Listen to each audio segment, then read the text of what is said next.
Thank you and welcome to the show this morning. The topic this morning is Marcus Garvey and Africans in the Caribbean. And of course we have with us to talk about Marcus Garvey and Africans in the Caribbean, Dr. AAl-Hadid, the chairperson of the Africana Studies Department at Tennessee State University.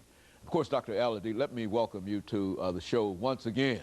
Thank you, Dr. Haynes. And to talk about another issue that we've discussed on many occasions, and this is the personality of an individual named Marcus Garvey. Yes. I think Marcus Garvey and Malcolm X and Martin Luther King, these are very, very significant individuals. And what we'd like to do today is to have you to talk about Marcus Garvey and to talk about Garvey as you found him in the Caribbean.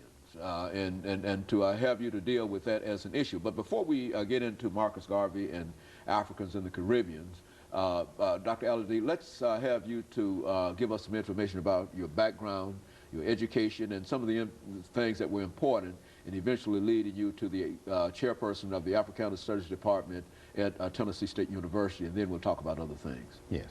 Well, I was born in Montgomery, Alabama at a time in American history when apartheid was very much in effect in that part of the world, and that sort of initiated my consciousness as it relates to identifying with our history and our culture. Went to George Washington Carver High School and Alabama State University for my bachelor's in psychology and sociology. I left the Deep South and went out on the West Coast where the movement was in full effect. This was around 1967, and got involved with the Black Studies movement, the Black Power movement, and was part of creating a Black Studies program in Black Culture Center at the University of California in Santa Barbara. I stayed out there long enough to take 2 master's degrees and a doctorate degree in sociology, emphasizing political sociology and social psychology. And I came to Tennessee State in the early 70s and was in the sociology department for a number of years. And in 1994, we created the Africana Studies Department. I'm the founder of that department. And we've been in effect with the Africana Studies Department for almost 11 years. In fact, we're going to our 11th year now. And we've had our annual conferences, our great debate series, and managed to publish a book with Dr. Baldwin's called Between Cross and Crescent. So we're moving right along, research, publications, and those things. Well, Dr. AAl-Hadid, you know, when we talk about Marcus Garvey, I think we're reminded that Marcus Garvey played a very, very significant role in trying to bring Africans together in the Caribbean. Let's talk about Africans in the Caribbean and Africans in the New World in a real sense. Where did all of these Africans come from, and how did they happen to be situated in that particular part of the world? And let's talk about it from that perspective. Okay.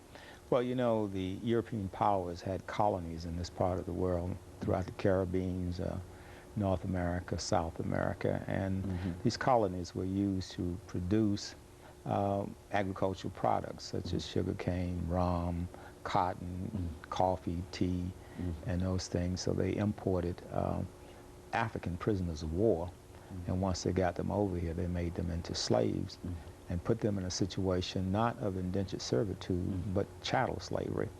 And so our first experiences as Africans was primarily in the Caribbean, because that's where the seasoning process took place. That's when the slaves were stripped of their names, their nationality, their religions, their culture, and their languages.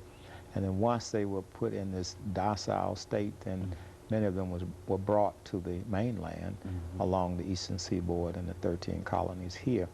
But we also have to remember, while this process was going on, there were some slaves that escaped from the plantation. In fact, they ran away into the mountains. They're called in history the Maroons. So they established their own society, their own culture. And if we look at a country like Jamaica, for example, we see the Maroons playing a very strong role there.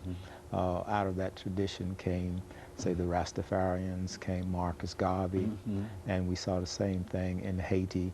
So the Maroons were the people that ran off the plantation, went into the mountain, established their own culture and society, and they played very instrumental roles in carrying on the slavery rebellions and ultimately leading to the independence of many of these Caribbean countries, as well as some of the South American countries like in Brazil and Guatemala and places like Suriname.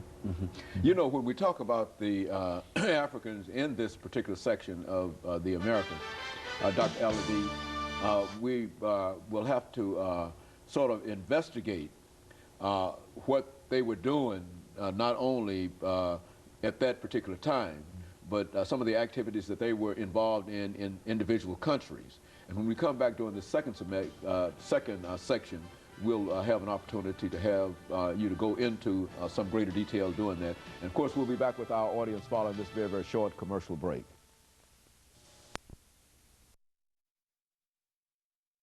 The topic is